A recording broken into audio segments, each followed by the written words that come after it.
दोस्तों, उत्तर प्रदेश के चुनाव होने से पहले लगभग 6 महीने पहले बहुजन समाज पार्टी की सक्रियता को बढ़ते देखते हुए अखिलेश और योगी आदित्यनाथ का हालत हो गया है पूरी तरह से खराब। और बसपा के खिलाफ में चल रहे हैं नए नए बातें और बसपा के खिलाफ में चल रहे हैं नए नए षड्यंत्र, ताकि बहुजन समाज के जो असली वोटर है उस वोटरों को काट करके तोड़ करके अपने तरफ किया जा सके। इस क्रम में योगी आदित्यनाथ भी पूरी तरह से लगे हों और इसके साथ साथ अखिलेश यादव जिस तरीक़ा से संविधान बचाने के नाम पे जिस तरीक़ा से उन्होंने नौटंकी करके दलितों को वोट लेने का काम किया था, इस बार वो पूरी तरीक़ा से नाकाम हो जाएंगे। अखिलेश यादव को भी पता है कि इस बार बहुजन समाज पार्टी तहलका मचाने जा रही है। उनका वीडियो भी दिखाऊंगा कि उन्होंने कैसी चाल चली है कि इस बार भी दलित, शोषित, वंचित समाज के लोग अखिलेश यादव को वोट कर दें, लेकिन ऐसा होने वाला नहीं है। उस वीडियो को भी दिखाने का काम करूंगा। दूसरी खबर है कि बसपा सुप्रीमो बहन कुमारी मायावती जी के फैन हो गए हैं अब खुद अखिलेश यादव के बड़े बड़े दिग्गज नेता। और इसके अलावा बहुत सारे अन्य पार्टियों के हैं जो बहुजन समाज पार्टी के सुप्रीमो मायावती जी के फैन हैं। वो अलग बात है कि वो दूसरे दलों में हैं, लेकिन आपको जानकारी के लिए बता दूं कि ये सारे के सारे लोग बसपा सुप्रीमो मायावती जी के तारीफों की पुल बांधना नहीं भूलते हैं। आपको बता दूं कि अखिलेश यादव के एक नेता ने एक ऐसा बयान दिया है बसपा सुप्रीमो मायावती जी को लेकर के, जिसको सुनिएगा तो आप भी कहिए कि हाँ, बसपा सुप्रीमो मायावती जी ऐसी ही नेत्री हैं जो किसी भी दल के नेता पसंद करते हैं। वो अलग चीज़ है कि पक्ष और विपक्ष के लोग विरोध करते रहते हैं समय समय पर। इसकी शुरुआत करूं, इन दोनों खबरों के प्रूफ के साथ बात करूं, दिखाऊं, एनालिसिस करूं, उससे पहले चैनल पर आए नए दर्शकों को अपना परिचय दे देता हूं। नमस्कार, मेरा नाम हरेंद्र वसंत है और आप देखना शुरू कर चुके हैं धम्मा भारत टीवी। देखिए, आप सबको पता है कि जब 2024 के लोकसभा चुनाव हुआ था, उस समय इंडिया अलायंस बना था, जिसमें जब कांग्रेस चाह रही थी कि बसपा को भी शामिल किया जाए, मायावती जी को भी शामिल किया जाए इस पूरे अलायंस में, तब अखिलेश यादव का कहना था कि कांग्रेस पहले साफ कर ले कि बसपा को लेना है कि नहीं गठबंधन में, अन्यथा अगर बसपा आती है तो हम नहीं रहेंगे। ठीक उसी तरह से बयान बिहार के अंदर अगर बात किया जाए तो लालू प्रसाद यादव ने दिया था। जब बात किया गया था अलायंस में अगर बसपा मायावती जी आएंगी तो वो कहते हैं कि उनको कौन पूछता है। तो ये तमाम जो अहिर पार्टियां हैं, यादवों की जो पार्टी है, वो सीधा दलितों की पार्टियों का विरोधी है। मैं ताज़ा उदाहरण कई पेश कर सकता हूं। और 2024 में लोगों को बहकाने में पूरी तरह से कामयाब रहा इंडिया अलायंस, और कहा गया कि संविधान बीजेपी जीत जाएगी तो बदल देगी, संविधान को ख़त्म कर देगी। आपको बता दूं कि कुछ ऐसा ही चाल चलने का काम फिर से तैयारी में है अखिलेश यादव। सवाल ये है कि जब ये लोग कहते थे कि अगर बीजेपी सरकार बना लेगी, सत्ता में आ जाएगी, तो संविधान को बदल देगी, लेकिन आपको बता दूं मित्रों कि आज 24 से 26 हो गया, 2 साल लगभग हो गए केंद्र में सरकार बने हुए दोबारा नरेंद्र मोदी की, लेकिन क्या संविधान ख़त्म हुआ? क्या नहीं हुआ। इसका मतलब जनता समझ गई कि ये सारे के सारे अखिलेश यादव और इंडिया अलायंस के लोग झूठ मूठ का प्रोपेगेंडा फैला करके, नौटंकी करके हमारा वोट लेने का काम किया। अब बहुजन समाज पार्टी की बढ़ती सक्रियता को देखते हुए अखिलेश यादव पूरी तरह से बौरा गए हैं और एक बार फिर एक ऐसा डर दिखा रहे हैं मुस्लिम समाज के लोगों को, दलितों को, शोषितों, वंचितों को। और वो कह क्या रहे हैं आप सुनिए। सबसे पहले यूपी में भारतीय जनता पार्टी जीत गई। मैं डरा नहीं रहा हूँ। बंगाल का चुनाव तो देखा ना सबने, यहाँ के बाई इलेक्शन तो देखे ना आप। अगर मेरे जाने के बाद लालजी वर्मा जी आएंगे, उनसे पूछ लेना उनको हराने के लिए प्रशासन ने और शासन ने क्या किया था। उत्तर प्रदेश में चुनाव भारतीय जनता पार्टी जीत गई तो आखिरी बार वोट डालने हो गया।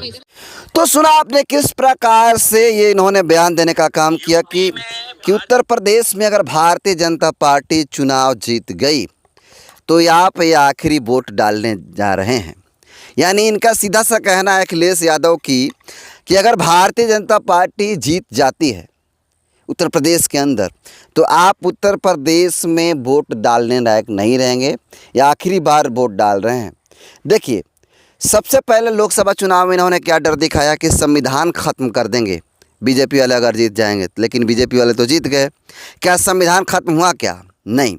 इस जनता इस बात को समझ गई। अब दूसरा नौटंकी लेकर के आए हैं अखिलेश यादव और कह रहे हैं कि आखिरी बार आप वोट डालने जा रहे हैं अगर भारतीय जनता पार्टी उत्तर प्रदेश में जीत जाएगी तब। यानी इनका कहना है कि हमको वोट दीजिए, अन्यथा बीजेपी जीत जाएगी तो आपका वोट का भी अधिकार छीन लेगी। सोचिए, क्या उत्तर प्रदेश की जनता इतना मूर्ख है? क्या उत्तर प्रदेश की जनता इतनी बेवकूफ़ है कि ये छोटी सी बात को नहीं समझ पा रही है? दरअसल अखिलेश यादव को इस बार बेहतरीन तरीक़ा से मुंह तोड़ जवाब देने का काम करेगी। दरअसल ये बेचैनी ऐसे ही नहीं है, दरअसल ये बेचैनी बहुजन समाज पार्टी की बढ़ती सक्रियता की है। कि आपको बता दो कि बसपा सुप्रीमो मायावती जी सबसे पहला जो प्रत्याशी घोषित करने का काम किया वो सबसे पहले मुस्लिम समाज के लोगों को। आपने देखा कि सहारनपुर के अंदर, आपने देखा उत्तर प्रदेश के अलग अलग ज़िलों में सबसे पहले मुस्लिम समाज को टिकट देने का काम किया और वो टिकट फाइनल भी हो गया है 6 महीना पहले हैं, उत्तर प्रदेश चुनाव से पहले। लेकिन क्या समाजवादी पार्टी ऐसा कर पाई है? क्या जवाब है नहीं। अर्थात इनकी बढ़ती बेचैनी बसपा के बढ़ते ग्राफ को देखते, बसपा के बढ़ते कारवां, उनके कार्यक्रमों को लगातार होते हुए देखते हुए अखिलेश यादव बेचैन हो गए हैं कि कहीं बीजेपी के विरोध करने वाले लोग मायावती जी को वोट न कर दें। बाकी उस राज्य की जनता खुद समझदार है किसके साथ जाना है। आपको बता दूं कि अभी हाल ही में अखिलेश यादव तो बेचैन हैं ही हैं, इसके साथ साथ योगी आदित्यनाथ भी बेचैन हैं।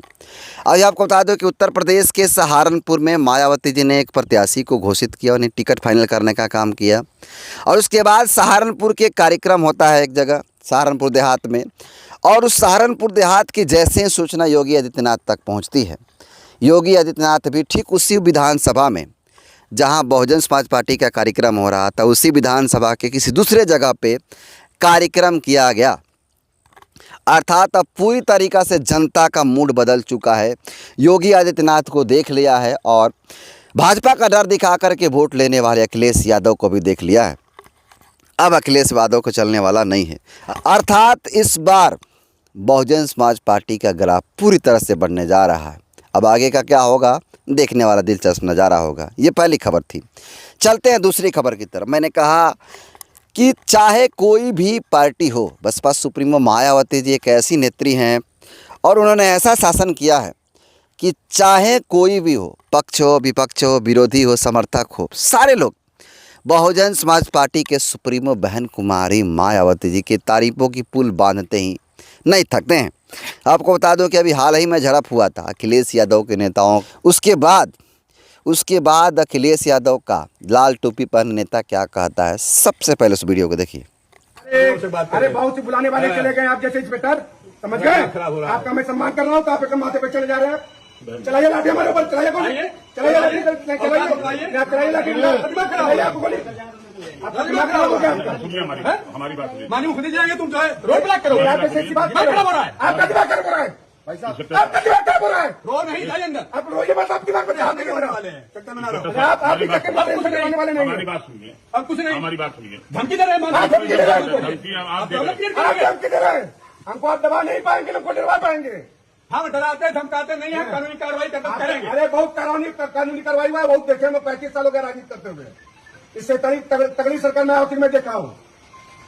देखा आपने किस प्रकार से जो लाल टोपी पहना समाजवादी पार्टी के नेता कह रहा है कि 35 साल हो गया मुझे राजनीति करते हुए और इनसे तगड़ी सरकार मैंने देखा है मायावती जी का। यानी पार्टी किस पार्टी में है? समाजवादी पार्टी में है। और ये समाजवादी पार्टी की सरकार को कुछ नहीं कहते हैं और ये कहते हैं कि मैंने देखा है मायावती जी की सरकार को, बसपा की सरकार को, कितनी तगड़ी सरकार थी।